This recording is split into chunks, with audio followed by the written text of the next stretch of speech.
और उनको अथॉरिटी है बरकत देने, उनको इख्तियार है बरकत देने का।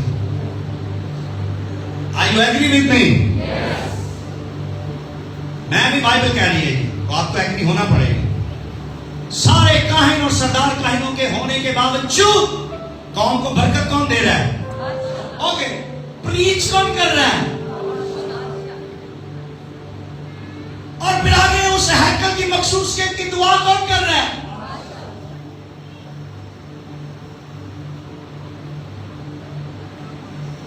चंद पादरी वो हैं जो क्रूसर में तालियां बजाने जाते हैं, चंद पादरी वो हैं जो क्रूसर में प्रीच करने जाते हैं, इसलिए कि वो पादरी हैं। और प्रीच करने वाला किंग होता है, बादशाह होता है, माइक उसके हाथ में होता है।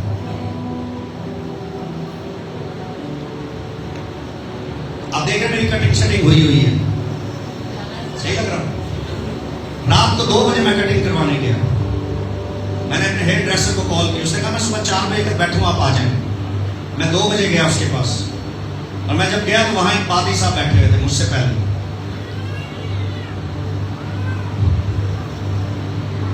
और जब मैं शॉप के अंदर एंटर हुआ तो वो बैठे हुए थे सामने, वेट कर रहे थे अपनी बारी का। वो पास्टर था, लेकिन मुझे नहीं पता था वो पास्टर है, मुझे नहीं पता था वो पास्टर है। मैं जब गया, खैर मुझे रंग से लगा कि हमारी कौम थी,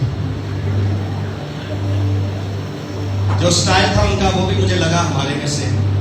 लेकिन मैं जाके अपने हेयर ड्रेसर को मिला, मैंने कहा हेलो कैसे हो आप, ठीक हो? तो उसने कहा साथ वाली चेयर पर बैठे, मैं बैठा। वो जिस बंदे का काम कर रहा था उसका काम करते करते वो मेरे पास आया और उसने मेरी कटिंग शुरू कर दी। जो बंदा पीछे बैठा हुआ था पादी साहब, उसने इस बात का गुस्सा किया, उसने कहा यार ये क्या, मैं पहले आया, मैं बैठा, आपने उसको बिठा लिया। जिस बंदे के पास मैं गया बाल कटवाने, वो क्रिश्चियन नहीं है, वो मुस्लिम है। उसने उसको पता क्या जवाब दिया? कहता है जो बंदा बैठा ना ये आपसे सीनियर है, ये आपसे कहता क्या मतलब सीनियर है? कहता है ये पास्टर है। कहता मैं भी पास्टर हूं। इसका क्या मतलब है? वो पास्टर है इसलिए आपने उसको बिठाया, तो मैं भी तो पास्टर हूं। बस मेरे दिल में एक ख्याल आया, मैंने पूछ लिया, मैंने कहा सर आपका नाम? उसने अपना नाम बताया, मुझे अभी भी याद है, नहीं दूंगा। मैंने कहा आपको कितने सालों की खिदमत करते हुए? उसने खड़े होकर इस बात का जवाब दिया 15 साल। मैंने कहा बैठ जाए, मुझे 22 साल हो गए हैं, तो मैं सीनियर हूं।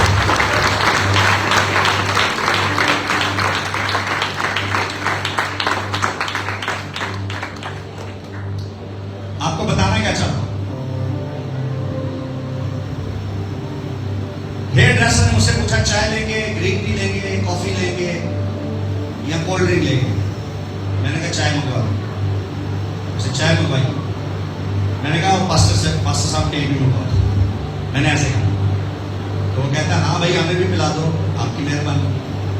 तो हमारी हो गई वहां पर दोस्ती, होनी भी चाहिए। उसने मुझे कहा भाई साहब अपना नंबर देंगे आप? मैंने कहा जी बिल्कुल देंगे। कहता है वो, उसने तारीख बताई, मैं नहीं बताऊंगा। उसने कहा फला फला दिन क्रूसेड हो रहा है हमारा बहुत बड़ा, खुदा के खादिम अमेरिका से आ रहे। मैंने कहा अच्छा फिर? आपको मैं वहां इनवाइट करना चाहता हूं। मैंने मुड़ के कहा पहला सेशन मेरा होगा या दूसरा सेशन मेरा होगा? कहता है कादा। मैंने कहा कलाम सुनाना। कह रहा नहीं नहीं कलाम नहीं सुनाना। मैंने कहा फिर क्या करना है? कहता उधर आए बस कलाम सुने। मैंने हेयर ड्रेसर से कहा, मैंने कहा एक मिनट वेट करो। मैं पीछे और मुड़े, मैं अपनी कुर्सी कमाई। मैं कहा तेरा गोरा जो आ रहा है ना, खुदा की जात पर फख्र करते हुए कह रहा हूं उससे ज्यादा कलाम मेरे पास है। खुदा पर फख्र करके कहता हूं, उसके फजल पर फख्र करके कहता हूं उससे ज्यादा कलाम और बरकत मेरे पास है। मैंने कहा बजाय इसके कि मैं वहां बैठकर तालियां बजाऊं और सुनूं, उसी वक्त क्यों ना मैं किसी और को जाकर कलाम सुनूं, जो वहां उस ग्राउंड में नहीं है, वहां जाकर किसी और को प्रीच करूं। कहता हाँ ये भी सही है। मुड़िया फिर भी नहीं। उन्हें सुबह 5 बजे मैनू इन्विटेशन चलाए दिता व्हाट्सएप कि तू आना जरूर है।